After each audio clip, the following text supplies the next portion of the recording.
But Savitri की अमावस्या के दिन किसी एक माता ने सीहोर आश्रम पर एक मैसेज भेजा और उस मैसेज में लिखकर भेजा कि गुरुजी से पूछना, हम भी तो पति कितना मानते हैं, पति का सम्मान करते हैं, पति को आदर देते हैं, तो हम भी सावित्री की गिनती में आते कि नहीं आते?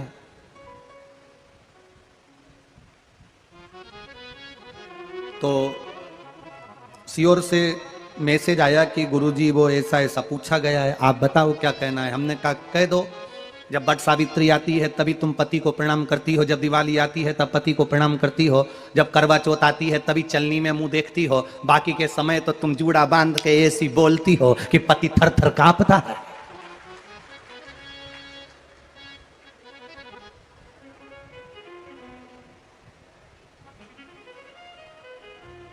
केवल एक करवा चौथ का दिन ऐसा होता है कि चलनी में पति का मुंह देखती हो।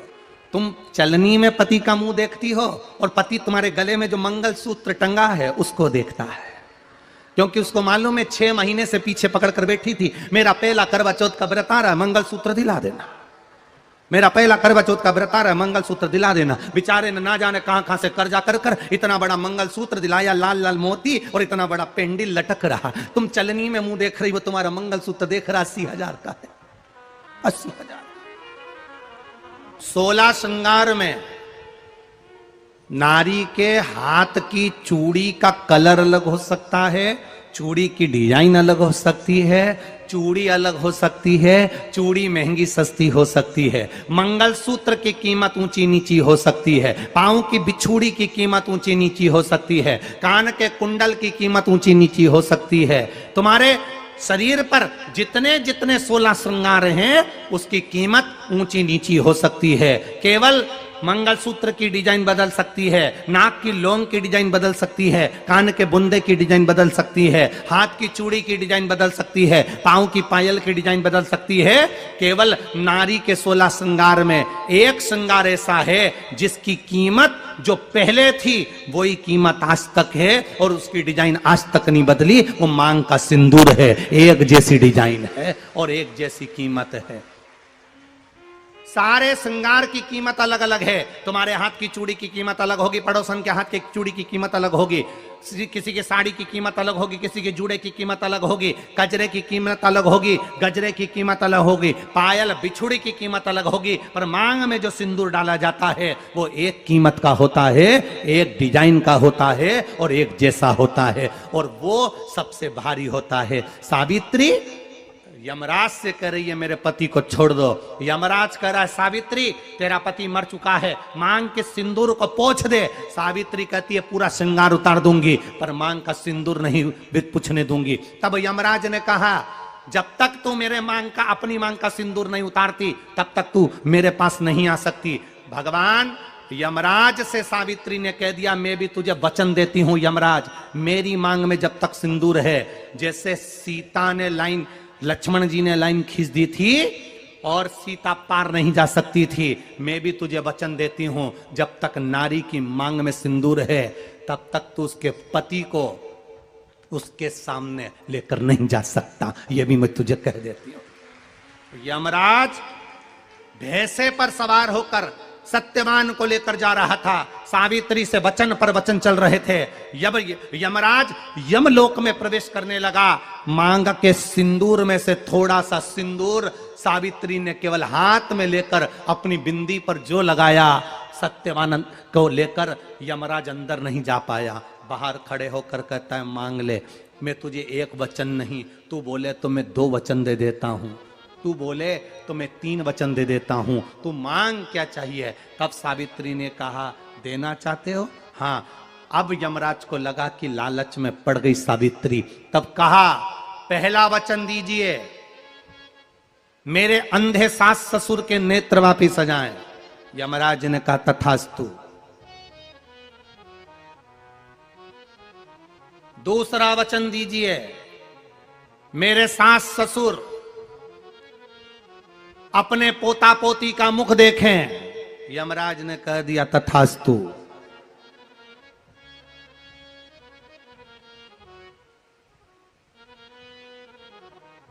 जाओ। यमराज जाने लगे, फिर आग जलने लगी। कहने लगे अब मैं अंदर क्यों नहीं जा पा रहा हूं। सावित्री कहती है तुमने वर दिया है, मेरे सास ससुर पोता पोती का मुख देखें, उनके बेटे को तुम ले जाओगे तो पोता पोती कहां से होगा, छोड़कर जाओ। सावित्री है, पति को वापिस लेकर आ गए। भक्ति का एक बल हम क्यों ना लुटाएं, हम भक्ति क्यों ना प्रदान करें। पक्षी के पंख पक्षी को उन्नति की ओर लेकर जाता है और सांसारिक मनुष्य को संत साधु गुरुजन ये भगवान की भक्ति की ओर लेकर जाकर उन्नति की ओर अग्रण्य करता है। ये जरूरी, हाँ शिव पुराण कहती है कर्म प्रधान है, आप मेहनत जितनी कर सकते हो दुनिया में उतनी करो।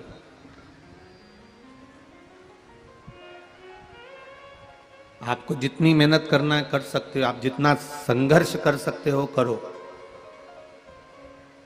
दुख भी आएगा, सुख भी आएगा, अच्छे दिन भी आएंगे, बुरे दिन भी आएंगे, पर उस दुख सुख में अपनी सहज जिंदगी को नष्ट मत करना। एक कथा आती है,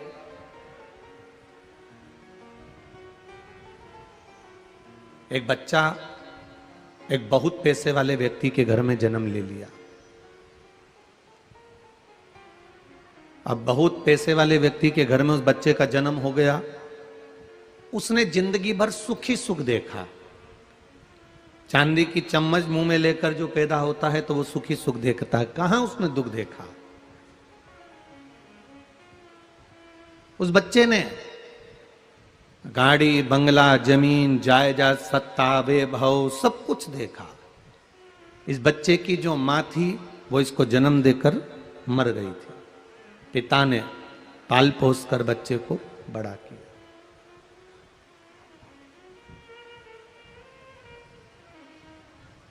पिता अपने बच्चे को पाल पोस कर बड़ा कर रहा है।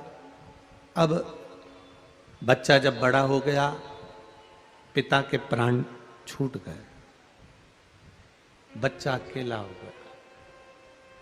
कभी उसने जिंदगी में कोई काम नहीं करा था, बैठकर केवल खाया था। आलसी जैसा उसका शरीर हो गया था, ना हिलता था, ना जाता था, ना आता था, ना किसी से मिलता था। दिन भर पड़े रहना, खाना, एंजॉय करना, खूब अलमस्त जिंदगी जीना, दोस्तों के साथ घूमना फिरना, मोटरसाइकिल गाड़ी फोर व्हीलर उठाया, पार्टी करने होटल चले गए, एंजॉय करा, आ गए चले गए। बस ऐसी जिंदगी उस लड़के ने जी थी और आलसी की जिंदगी जिया, कभी कुछ नहीं किया उसने। पिता के जाने के बाद उसके परिवार वालों ने उसको धक्का देकर, क्योंकि जब माता और पिता दोनों चले जाते हैं, दो में से अगर एक है तो बच्चे के सिर पर ये समझ लेना कि स्वर्ग का ताज है। जब तक माता पिता उसके सिर पर हैं तब तक बच्चे के लिए स्वर्ग का ताज है। और जिस माता पिता के जाने के बाद बच्चा अकेला पड़ जाए, उसको चारों तरफ से लोग दबाना चालू कर देते हैं। उस बच्चे को दबाना प्रारंभ करा और सारी जायदाद अपनी कर कर उस बच्चे को धक्कर मारकर निकाल दिया। वो लड़का जो धक्के मारकर निकाला गया, वो घूमते घूमते घूमते घूमते जंगलों में यहां वहां रोडों पर भ्रमण करता करता करता करता भूख लगने लगी उसको, बहुत भूख।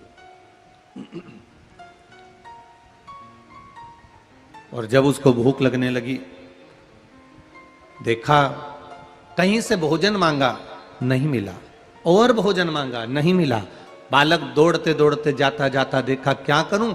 आगे देखा एक आम का बगीचा था, आम के बगीचे में से माली सो रहा था। इसने 2 आम तोड़ लिए, खा रहा था। माली के नेत्र खुल गए, डंडा लेकर पीछे भागा। वो बच्चा आगे आगे भागा, भागते भागते भागते भागते वो जंगल में पहुंच गया। घने जंगल में पहुंच गया, जिस जंगल में कोई जाए नहीं, ऐसे घने जंगल में पहुंच गया। पहुंचने के बाद घबरा रहा था, अब क्या होगा मेरा, कहाँ जाऊंगा मैं, क्या खाऊंगा मैं। इतने में उसने देखा कि ये कुत्ता, जिसके 2 पांव टूटे हुए थे, 2 पांव से वो चल रहा था।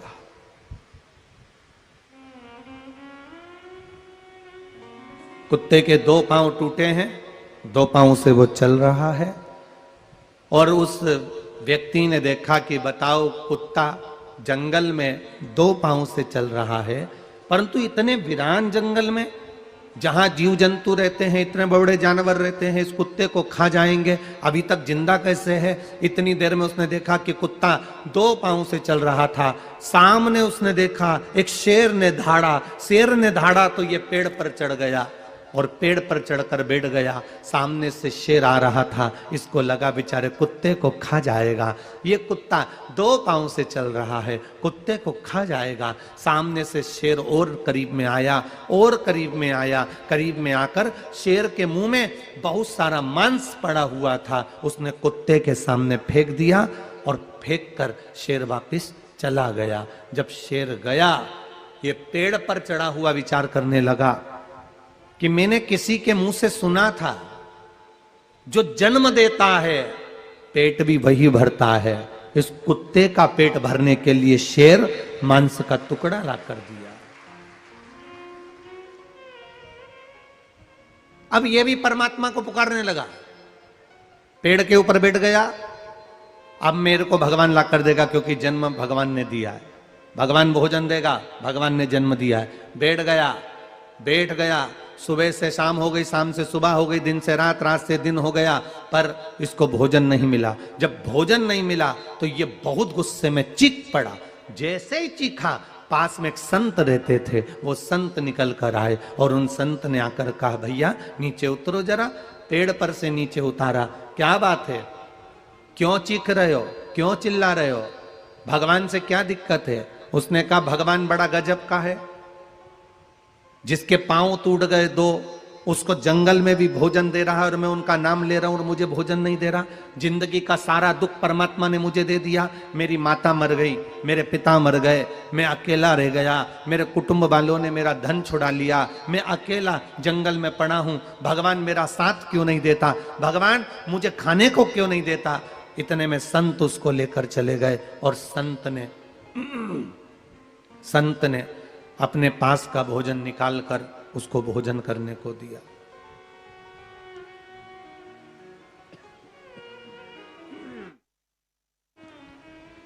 संत ने अपने पास का भोजन निकाला और उसको भोजन करने को दिया। भोजन करने के बाद जब उठा, उठते से ही बोला, भगवान जब सबका साथ देता है तो मेरा क्यों नहीं देता, मुझे दुख ही दुख देता है। उस कुत्ते को भी तो भगवान ने भोजन दिया, उस कुत्ते को भी तो जंगल में ले जाकर भोजन दिया, तो मुझे क्यों नहीं दिया? संत ने कहा, भगवान को कोसो मती, भगवान तुम्हें दुख की घड़ी में अगर साथ नहीं दे रहा है तो ये मत सोचो कि परमात्मा ने साथ छोड़ दिया। तकलीफ पर तकलीफ आ रही है, भगवान हमारा साथ नहीं दे रहा, ये मत सोचो कि परमात्मा ने तुम्हें छोड़ दिया। भगवान कुत्ते को भोजन दिया, पर भगवान तुम्हें कुत्ता जैसा नहीं बनाना चाहता था, भगवान तो तुम्हें शेर जैसा बनाना चाहता था, जो दूसरे को दे, पड़ा हुआ खाए ना।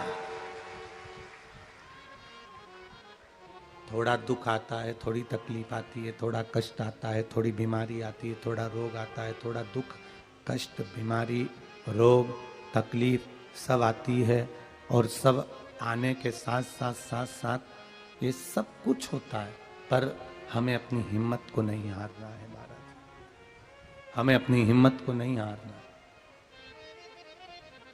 हम अपनी हिम्मत क्यों हारे? करो मेहनत। भगवान, लोग कहते हैं मेरी दुकान क्यों नहीं चल रही, मेरा व्यापार क्यों नहीं चल रहा, मेरा काम क्यों नहीं हो रहा, मैं इतनी कष्ट में हूं, भगवान मेरा क्यों नहीं सुन रहा? भगवान तुम्हें और अग्नि में तपाकर निखारना चाहता, और अग्नि में तपाएगा और निखारेगा।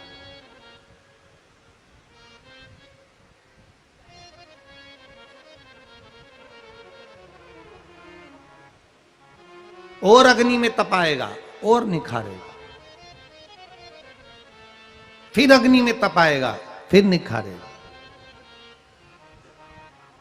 जितना जितना अग्नि में तपोगे उतना उतना निखरते चलोगे।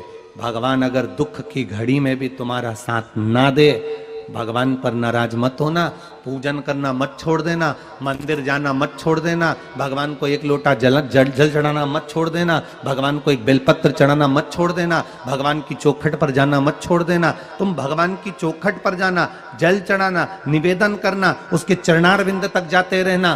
क्यों? वो तुम्हारा साथ देगा, पर कुत्ते की तरह नहीं, तुम्हें शेर बनाकर रखेगा, दूसरे को खिलाने वाला, दूसरे को देने वाला, राजसी ठाट में रहने वाला। एक दिन निखार करने के बाद में, निखरने के बाद में वो तुमको कुछ उज्जवलता प्रदान कर देगा, कुछ अच्छा दे देगा, देगा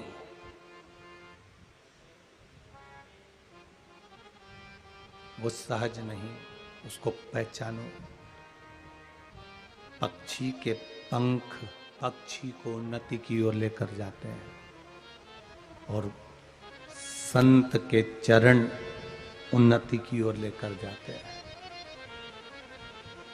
आप करो।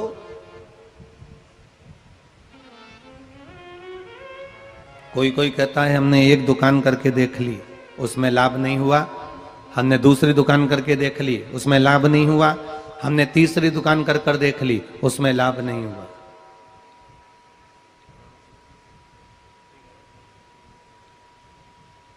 ठीक है, नहीं हुआ ना, हिम्मत हार गए। क्यों हारे हिम्मत?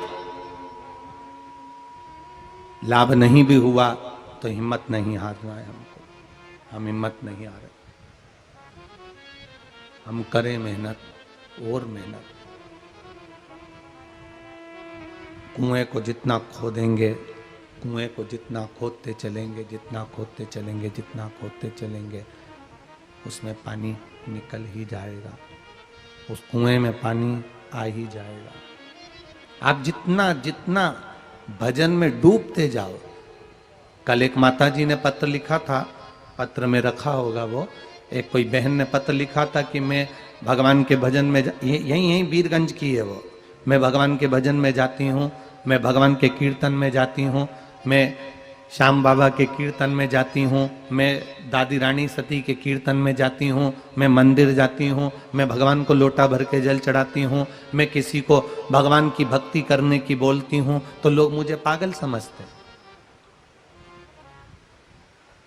जिसने पत्र लिखा था वो यहीं कहीं बैठी हुई होगी, ऐसा नहीं कि नहीं बैठी होगी, उसने कि लोग मुझे ताना देते हैं, अपशब्द कहते हैं, और वीरगंज की रहने वाली है वो, उसका पत्र नीचे कल की कथा में था कि भजन करती हूं, लोग ताना देते हैं, लोग पागल समझते हैं, श्याम बाबा के कीर्तन में नाचती हूं, लोग पागल कहते हैं, दादी रानी सती के भजन में जाती हूं, लोग पागल कहते हैं, शंकर जी के मंदिर जाती हूं, लोग पागल कहते हैं। तो आपसे निवेदन है ना, अगर दुनिया के लोग तुम्हें पागल कहना चालू कर दें, भगवान के भजन में डूबे, संकीर्तन में डूबे, भक्ति में डूबे, और लोग तुम्हें पागल कहें, तो समझ लेना भगवान के भजन में पागल प्रमोशन होता है और समझदारी डिमोशन होती है। आपको लोग अगर पागल कहें, लोग आपको अपशब्द कहें, लोग आपको ताने दें, लोग आपको गालियां दें, लोग आपको आड़ा टेढ़ा कहें, समझ लेना कि आपका प्रमोशन हो गया, आप उन्नति की सीढ़ी की ओर अग्रण्य हो गए, आप उन्नति की सीढ़ी की ओर बढ़ गए। पागलपंती प्रमोशन है, समझदारी डिमोशन है। भजन में लोगों ने मीराबाई को भई बांवरी, बांवरी मतलब पागल ही तो होता है, नामदेव जी को लोगों ने पागल कहा, संत तुकाराम जी को लोगों ने पागल कहा, संत एकनाथ जी को लोगों ने पागल कहा। ये प्रमोशन ही तो है, प्रमोशन।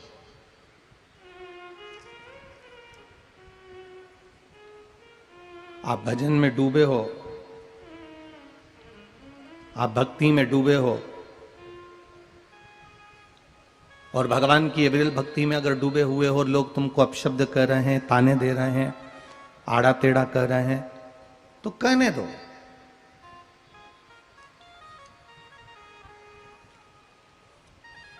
जितना जितना कहेंगे उतना सुख का अनुभव होगा, उतना आनंद का अनुभव होगा।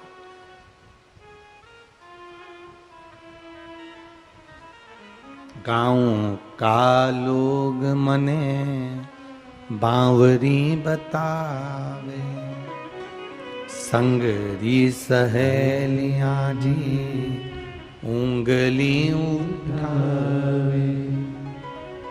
सारा गांव का लोग बावरी बताता है, सारा गांव का लोग उंगली उठाता है। आवाज ऐसी लग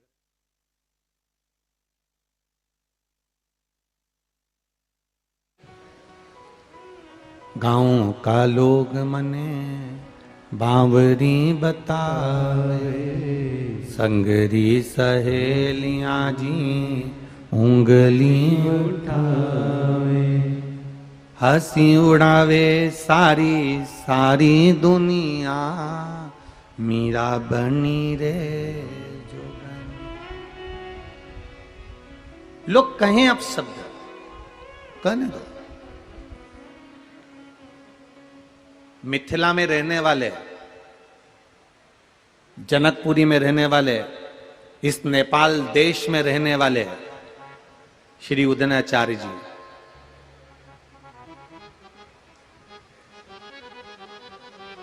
श्री उदयनाचार्य जी, किस किसने नाम सुना है उदयन जी का? इसी नेपाल देश के जनकपुरी में रहे उदयन जी। इसी जनकपुरी में रहे उदयनाचार्य। अब जरा विचार करिएगा,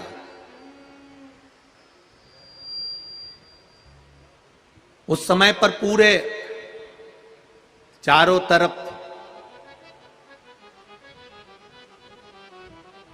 सब जगह पर सनातन धर्म को नीचे दबा दिया गया था।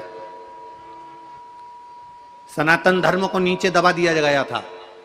एक समय ऐसा आया था कि जो वेद पुराण शास्त्र को पढ़ता था, जो वेद पुराण शास्त्र को जानता था, जो वेद पुराण शास्त्र का स्मरण करता था, उसको भी नीचे दबा दिया गया था, मार दिया गया था। अब देखिएगा जरा, इस नेपाल देश ने, इस नेपाल देश के विद्वानों ने संपूर्ण विश्व को क्या दिया? पूरे विश्व को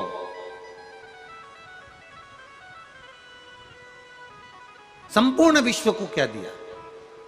सनातन धर्म को नीचे दबा दिया।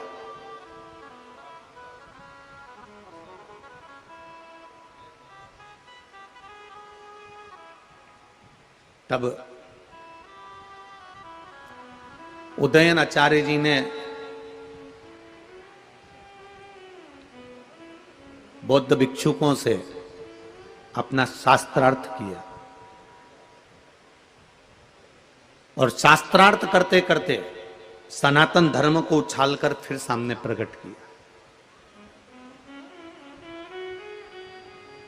लोगों ने उदयन जी को अपशब्द कहे, क्योंकि उन्होंने तर्क शास्त्र का निर्माण कर दिया। उदयन जी को लोग अपशब्द कहते थे, ताने देते थे, कहां लगे हुए हो, वेदों में लिखा क्या होता है, शास्त्रों में लिखा क्या होता है? उदयन जी ने कहा, मैं वेदों में लिखा हुआ भी होता बता सकता हूं, शास्त्रों में लिखा हुआ भी होता बता सकता हूं। कोई मानने कोई तैयार नहीं था। लोग उनको अपशब्द कह देते थे, पर उदयन जी बड़ी मस्ती में जिंदगी जीते थे, बड़ी मस्ती में।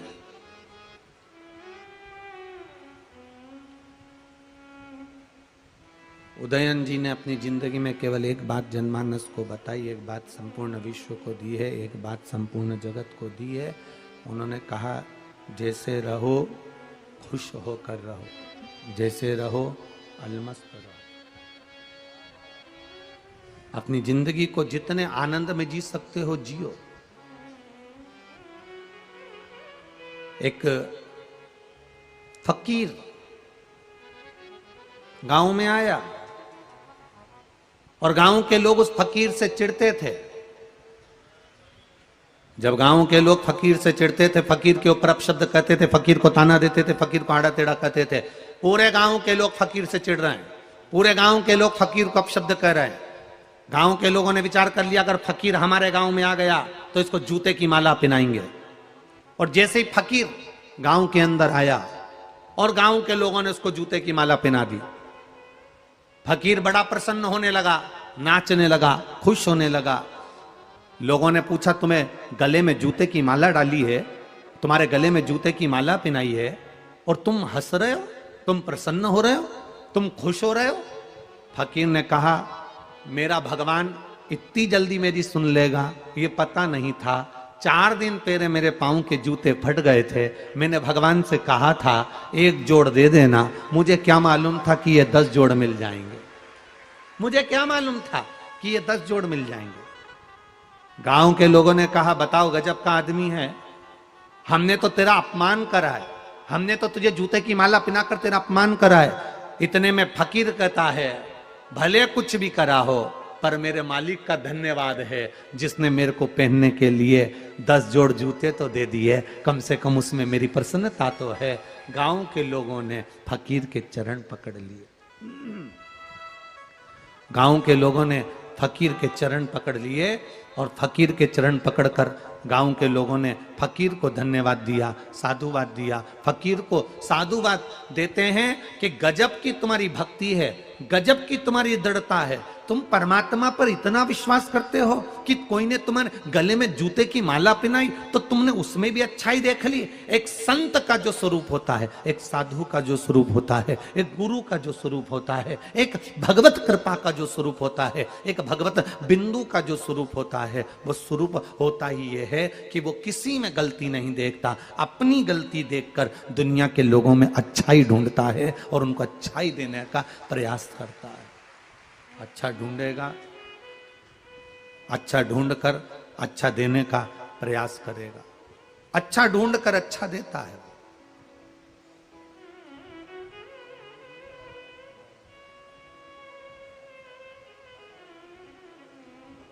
इसीलिए कथा कहती है कर ले प्रभु से प्यार फिर पछताएगा,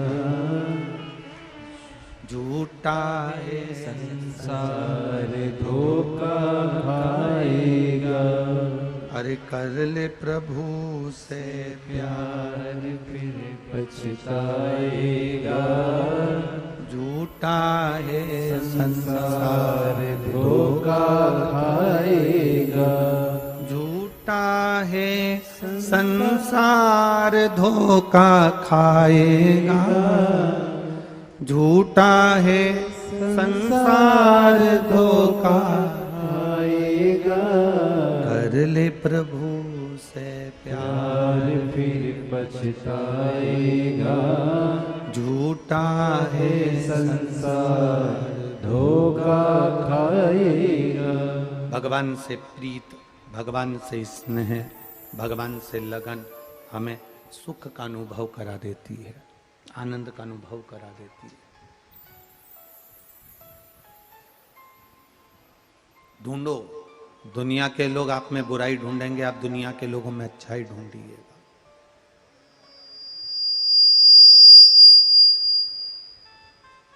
ढूंढेंगे दुनिया के लोग, आप में बुराई ढूंढेंगे, आप दुनिया के लोगों में अच्छाई ढूंढिए। पंख और संत बहुत ऊंचे ले जाते हैं। आज वीरगंज में खेतान परिवार ने जो कथा कराई है, स्वामी जी ने जो कृपा करी है, शिव बाबा की जो करुणा हुई है, ये खाली नहीं जाएगी खेतान जी, कहीं ना कहीं भोलेनाथ हाथ पकड़कर आगे बढ़ा ही देता है। ये कोई सहज नहीं है। संत और पंख, पक्षी के पंख पक्षी को आगे ले जाते हैं और संत के चरण, गुरुजन के चरण, भगवत जन के चरण ये व्यक्ति को बहुत आगे की ओर ले जाते हैं। भजन में मन लग जाए। एक बात ध्यान रखिएगा, दुख की घड़ी में जब तकलीफें ज्यादा आ जाएं, कष्ट ज्यादा हो जाए, बहुत बहुत दुख की घड़ी चल रही हो, बहुत कष्ट का समय चल रहा, उस समय पर दुनिया के लोग तुमको डोलाएंगे, हमारे साथ वहां चल, वहां ऐसा चमत्कार होता है कि तुरंत तू ठीक हो जाएगा, हमारे साथ वहां चल, ऐसा ऐसी एक डोरा बनवा के दूंगी, सब काम हो जाएगा, हमारे साथ वहां चल, मैं ऐसी भभूति दूंगी, सब काम हो जाएगा। कोई कहेगा हमारे साथ वहां चल, एक नारियल दे देंगे, वहां से तेरा काम हो जाएगा, तो हमारे साथ चल, वहां से तुझे ये दे देंगे, वहां से काम हो जाएगा। जब दुख की घड़ी आती है तब व्यक्ति डोलता है, बड़ा कष्ट होता है उसको, वो डोल रहा होता, डोल रहा है। और दुख की घड़ी में जब वो डोल रहा होता है तब उसके विचार अलग अलग जाते हैं।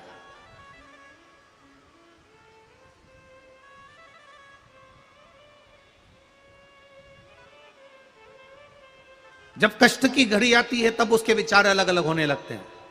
हमारे साथ वहां चलो, वहां ऐसा चमत्कार हो रहा है, हमारे साथ वहां चलो, वहां से हमें बेल मिल जाएगी, हमारे साथ वहां चलो, वहां से भभूति मिल जाएगी, हमारे साथ वहां चलो, वहां से ये मिल जाएगा, हमारे साथ वहां चलो।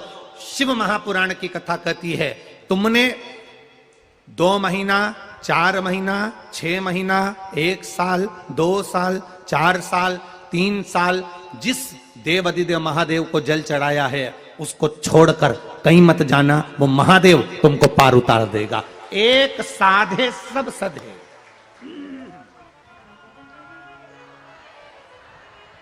एक साधे सब सधे, सब साधे बिसराए।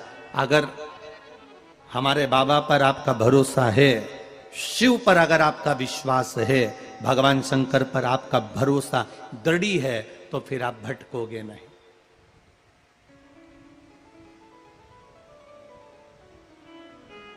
फिर आप भटकोगे नहीं।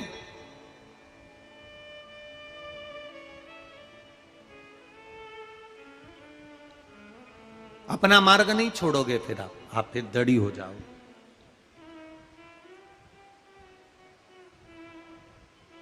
भटकना छूट जाएगा आपका। डोलता वही है, ऐसा नहीं, ये मन 2 हैं। भोजन करने बैठोगे तो 2 मन हो जाएंगे तुम्हारे, कपड़े पहनोगे तो 2 मन हो जाएंगे तुम्हारे, जा रहे हो तो 2 मन हो जाएंगे तुम्हारे। प्रत्येक मनुष्य के 2 मन होते हैं, अलग अलग मन से वो काम करता है। भोजन करने बैठे 2 मन हो गए, पहला कोरा तोड़ा, मन 2 हो रहा है, दाल से खाऊं कि सब्जी से खाऊं, भिंडी की सब्जी से खाऊं कि पालक से खाऊं, मन 2। अचार से खाऊं कि खीर खाऊं, मन 2। कपड़े पहन रहे थे तो मन 2 हो गए। अलमारी खोलते से ही सोच के बैठी थी, आज पीले कलर की साड़ी पहनूंगी, लाल कलर की साड़ी पहनूंगी, पर पीले कलर की साड़ी भी 4 तरह की रखी थी। जैसी अलमारी खोली फिर मन 2 हो गए, ये पहनूं कि नीचे वाली कि ऊपर वाली, मन फिर 2 हो गए। भोजन कर रहे हो, मन 2 हो गए। कपड़े पहन रहे हो, मन 2 हो गए। जा रहे थे कथा सुनने के लिए, फिर मन 2 हो गए। रिक्शा करूं कि साइकिल रिक्शा करूं, फिर मन 2 हो गए।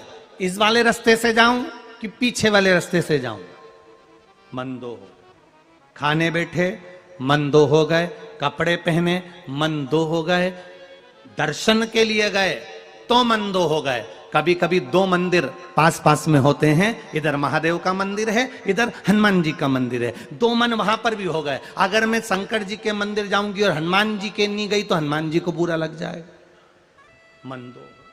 फिर मन,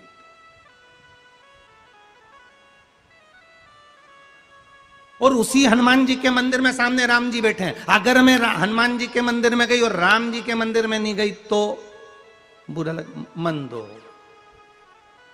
मन 2 है, विचलित होते हैं। आप थोड़े दिन भगवान शंकर की पूजन करोगे, थोड़े दिन शिव जी पे जल चढ़ाओगे, थोड़े दिन भगवान शंकर का गुणगान करोगे, थोड़े दिन शंकर जी को जल चढ़ाओगे, बेलपत्र चढ़ाओगे, शंकर जी का गुणगान करोगे, शिव महापुराण में चित्त लगाओगे, भगवान की भक्ति में चित्त लगाओगे।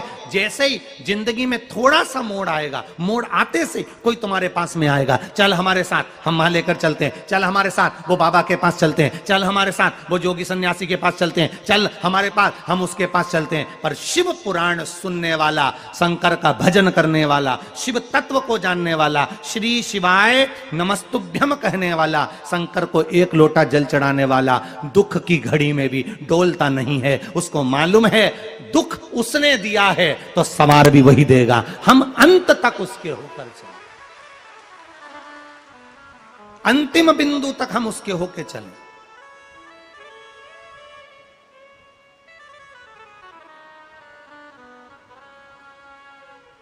बहुत कम ऐसी नारियां होती हैं जो दुख की घड़ी में अपने पति का साथ छोड़कर अपने मायके जाकर बैठ जाती हैं। बहुत कम। ज्यादातर नारियां अगर पति को दुख आया है तो पत्नी एक ऐसी होती है जो पति को बल देती रहती है, क्यों चिंता करते हो, क्यों टेंशन लेते हो, देखा जाएगा, कर्जा ही हुआ है ना, चुका देंगे, तुम क्यों चिंता करते हो, मेरे पास रकम पड़ी है ना, बेच देंगे, तुम चिंता मत करो, दुकान नहीं चल रही है ना, चलेगी, अपन दोनों मिलके मेहनत करेंगे। एक धर्म पत्नी वो होती है जो पति को बल देती है, पति को बल दे रही है, तुम चिंता मत करो। और एक पत्नी ऐसी होती है जैसे ही पति का कर्जा बढ़ गया, दुख आ गया, तकलीफ आ गई, कष्ट आ गया, कोई ऐसे काम हो गए, कोई गलत काम हो गए, मालूम पड़ा पति को छोड़ा, बच्चों को लिया और मायके जाकर बैठ गई, वो केवल पत्नी होती है, धर्म पत्नी नहीं। धर्म पत्नी अपने पति को वापिस काल के मुंह से निकाल कर ली आती है। अभी अभी 2 दिन पहले एक अमावस्या गई है, कौन सी थी, बोलो बोलो, जम के बोलो जरा, बट सावित्री अमावस्या। सत्यवान के प्राण लेकर जा रहे हैं और सावित्री पीछे पीछे जा रही है, पति को बढ़ के पेड़ के नीचे छोड़कर। यमराज कह रहा है सावित्री तेरे पति को पशु पक्षी खा जाएगा, तेरा पति का शव पशु पक्षी खा जाएंगे, जा नीचे अंतिम संस्कार कर तेरे पति का। सावित्री कहती है बड़ के पेड़ के नीचे छोड़कर आई हूं, बड़ का पेड़, पीपल का पेड़ और बेलपत्री का पेड़ और आंवले का पेड़ एक ऐसा पेड़ होता है जिसके नीचे अगर जो जब तक बैठा रहता है तब तक उसे दुख नहीं आता है, तो मेरे पति के शव को कैसे कोई खा सकता है।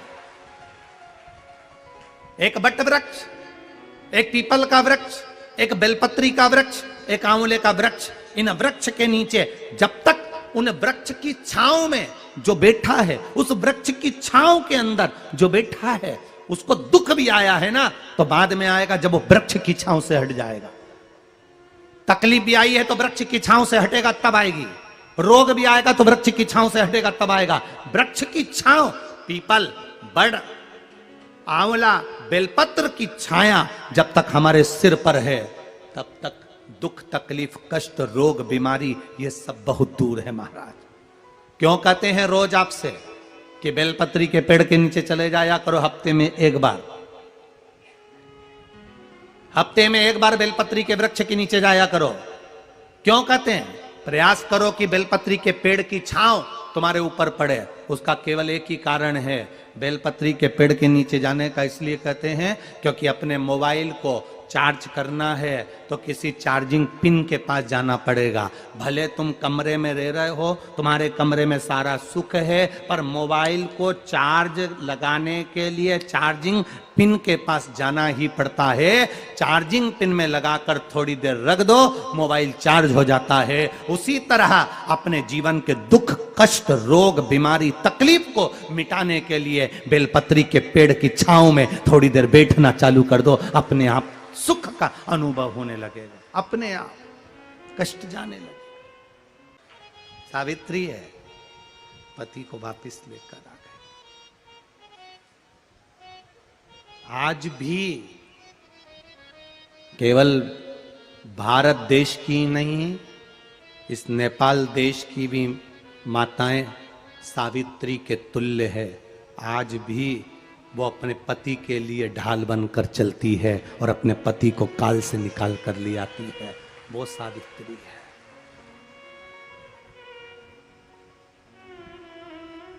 कल कथा में वो कैंसर के जो पेशेंट थे उनका जो चरित्र उस पत्र में पढ़ा।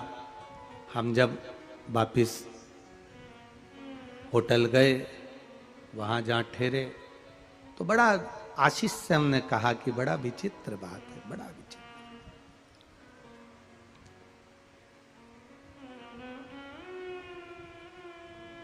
पति को कष्ट है और पत्नी शिव जी पे एक लोटा जल चढ़ाकर अपने पति के प्राण मांग रही है। हमने कहा आशीष, आज भी सावित्री जिंदा है जो अपने पति के लिए ढाल बनकर खड़ी रहती है। आज भी सावित्री जिंदा।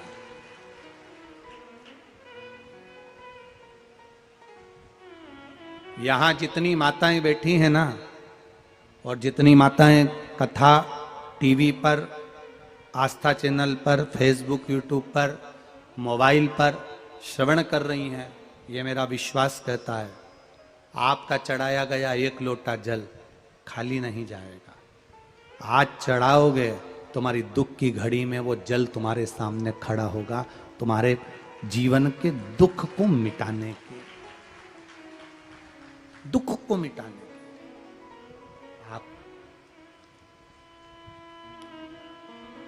अविरल भक्ति में लगे हो तो वो खाली कैसे जा सकता? कैसे? आपका किया गया भजन, आपका किया गया मंत्र जाप, आपका किया गया नाम जाप, आपका किया गया स्मरण कभी खाली नहीं जा सकता।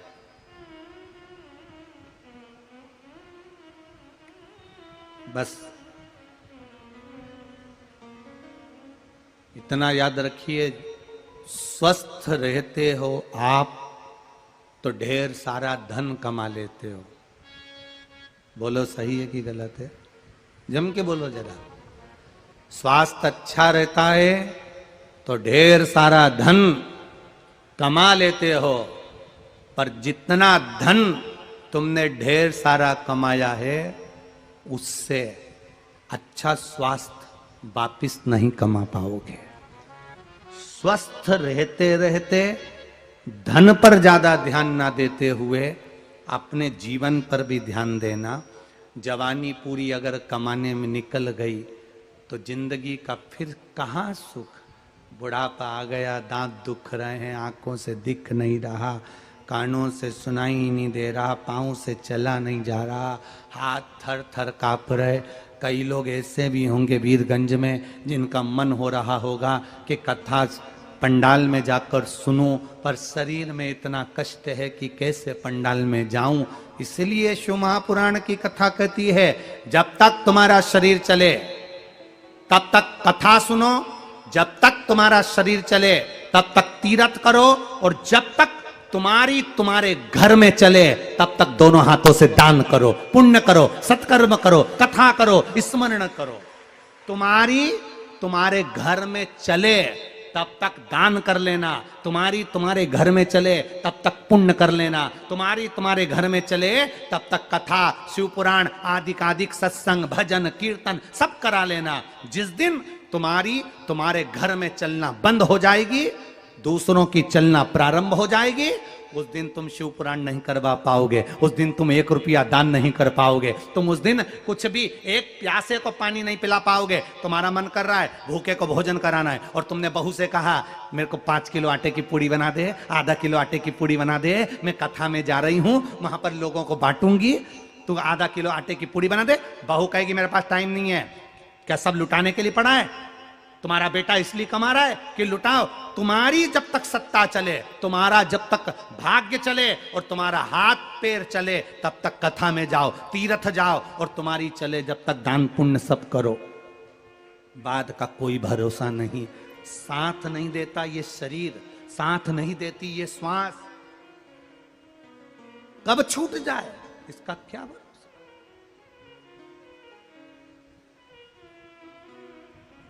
जोड़ा जोड़ा जोड़ा जोड़ा जोड़ा और आखिरी में बोलो, जम के बोलो, यहीं छोड़ा गया।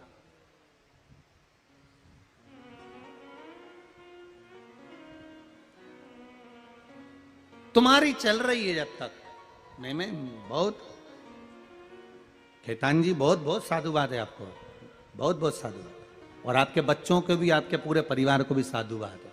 बहुत अच्छा, ऐसा परिवार नहीं देखा जो आगे बढ़कर साथ में कदम से कदम मिलाकर शिव महापुराण की कथा का आनंद करे।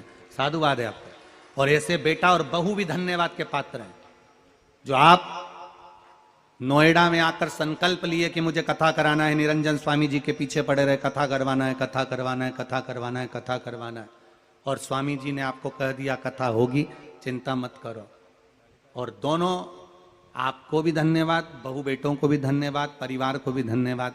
बहू बेटों को मालूम पड़ा कि हमारे परिवार में कथा हो रही है, ऐसी बहू और ऐसे बेटे को भी धन्यवाद है।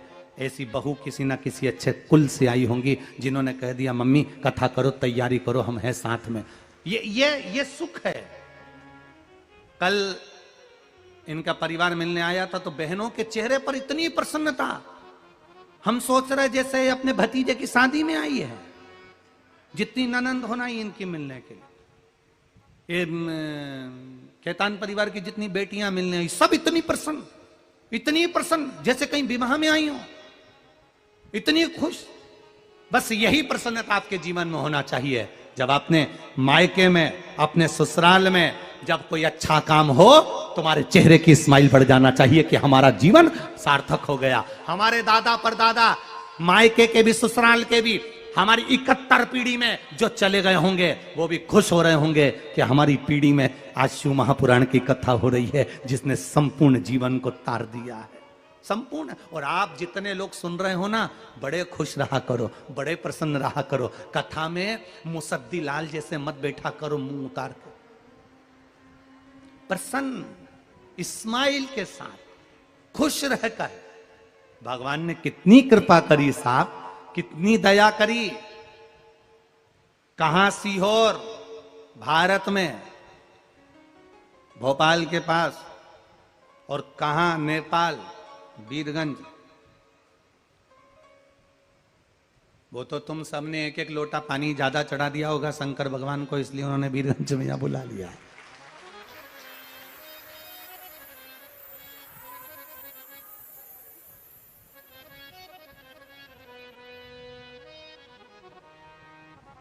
ये कहीं शिव की कृपा होगी, उनकी उदारता होगी।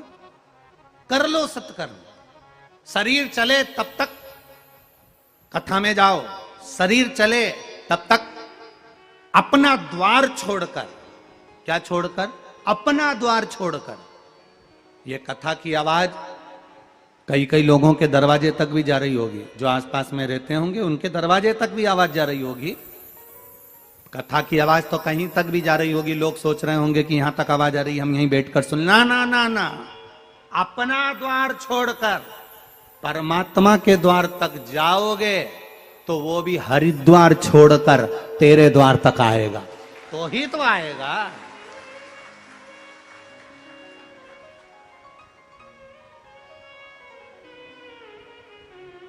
अपना द्वार को छोड़ो।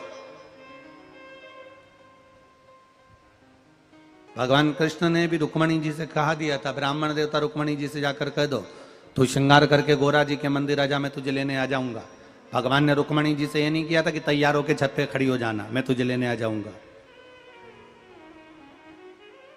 जगदम्बा के मंदिर तक आ, गौरा जी के मंदिर तक आ, मैं तुझे लेने आऊंगा, ये भगवान कह रहे हैं। आप भी कथा के पंडाल तक जाओ, भगवान की अविरल भक्ति तक जाओ, भगवान के भजन तक जाओ, आएगा वो, आएगा। अंत समय प्रभु आना पड़ेगा, वचन दिया तो निभाना पड़ेगा। आए ना आए प्रभु हुक्म कबीरा, अंत समय प्रभु आना पड़ेगा। वचन दिया तो निभाना पड़ेगा। ओ अंत समय प्रभु आना पड़ेगा। वचन दिया तो निभाना पड़ेगा। अंत समय वो आएगा और कर जाए। बस तुम्हारी अविरल भक्ति, तुम्हारी दृढ़ता, तुम्हारा विश्वास।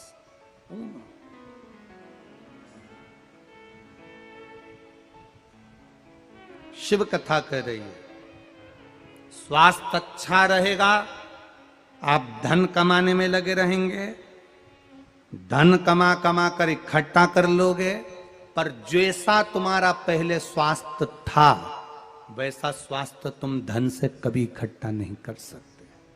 जैसा था, जो भगवान ने बनाकर भेजा, कितना कीमत वाला बनाकर भेजा। नकली नकली होता है और असली असली होता है।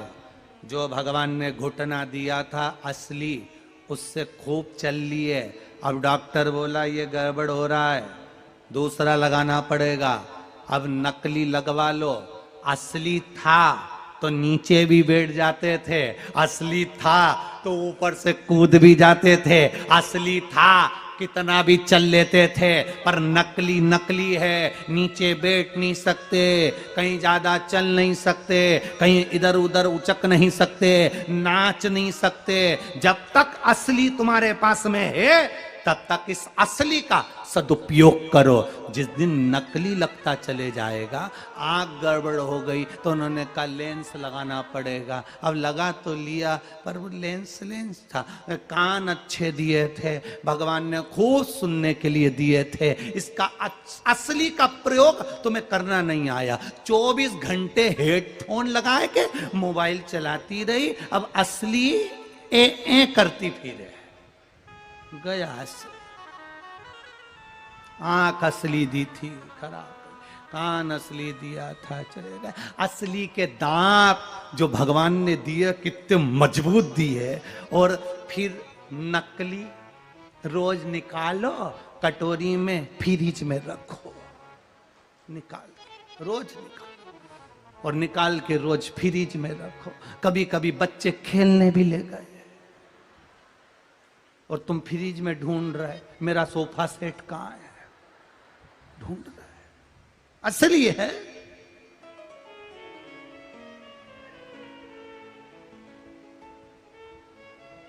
असली के बाल असली के होते हैं, नकली नकली होते हैं। कथा में आई थी, किसी ने पीछे से खींच दिया, नकली असली थे।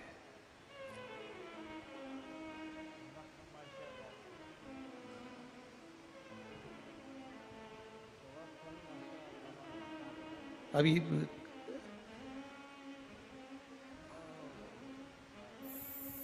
कल ये खेतान परिवार मिलने के लिए आया तो हमारे वो ललित महाराज बोले, गुरुजी वो खेतान परिवार मिलने आ रहा है, आप जब तक के रेडी हो जाओ।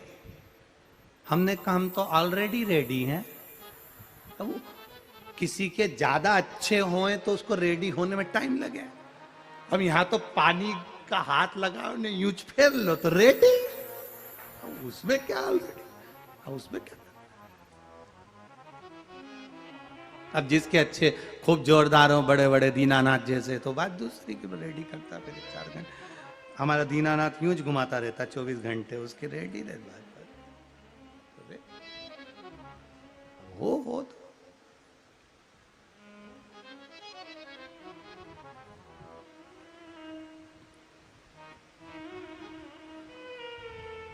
महाराज सब उसी का है, उसका दिया।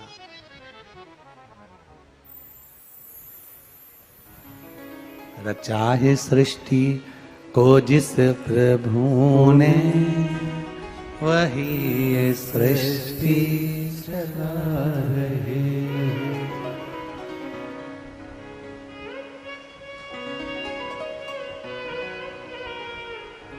जो पेड़ हमने लगाया पहले। अपने स्थान पर बैठकर भगवान देवाधिदेव महादेव से अपने हृदय की बात बाबा देवाधिदेव महादेव से दिल से कहें। जहां जगह मिले वहां बैठो और बाबा से अपने मन की बात भाव के साथ में कहिए, हृदय से कहिए।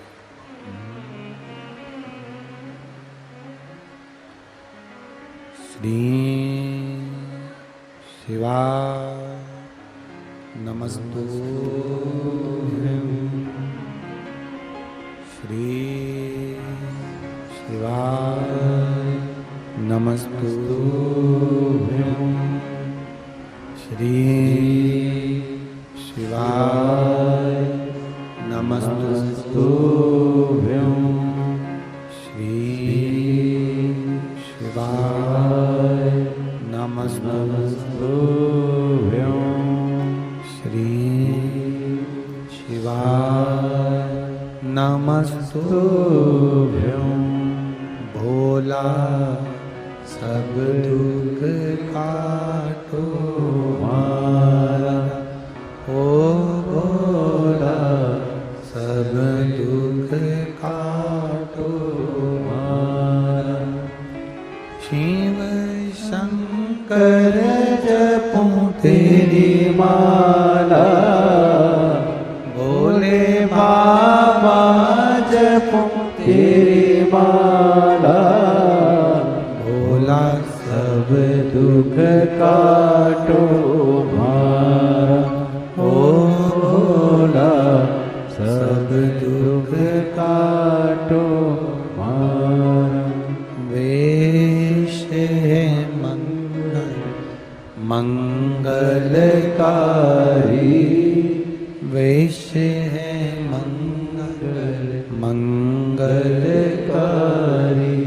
शमशान वासी हमारा, शमशान वासी हमारा।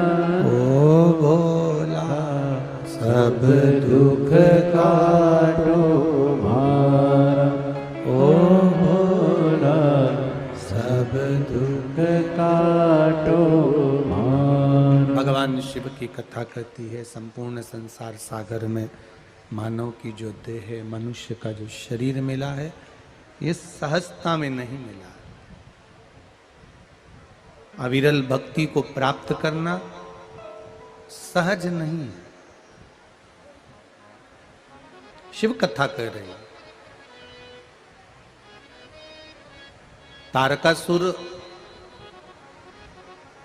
गजासुर, जितने जितने असुर हुए, जितने जितने राक्षस हुए, इनका शिवजी से कोई बैर नहीं था। इनका देवाधिदेव महादेव से कोई बैर नहीं है। इनका तो केवल अगर बैर है तो भगवान नारायण से, इंद्र से, इंद्र की सत्ता से, इंद्र के वैभव से, इनसे इनका बैर है। पर महादेव से कोई बैर नहीं है। फिर निवेदन करें शिव महापुराण के माध्यम से, शंकर भगवान का भजन करने वाला, भगवान शिव की भक्ति करने वाला, भगवान शंकर का गुणगान करने वाला या शिव जी की भक्ति में डूबने वाले का किसी से बैर नहीं होता।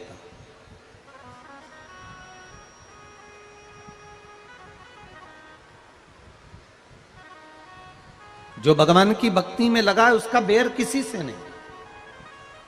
हां, दुनिया के लोगों को बेरी लग सकता है कि ये कहीं ना कहीं भगवान की भक्ति में डूबा हुआ है, भगवान के भजन में डूबा हुआ है, तो बैर लग सकता है। तारकासुर के 3 बेटे, तारकाक्ष, विदुमाली और कमलाक्ष। इन तीनों ने ब्रह्मा जी से वर प्राप्त करा कि हमको वर ऐसा दीजिए कि हम 3 अलग अलग पुरी में, अलग अलग नगर में जाकर निवास करें, अलग अलग जगह पर हम रहें, और जब हमारे प्राण तब छूटें जब हम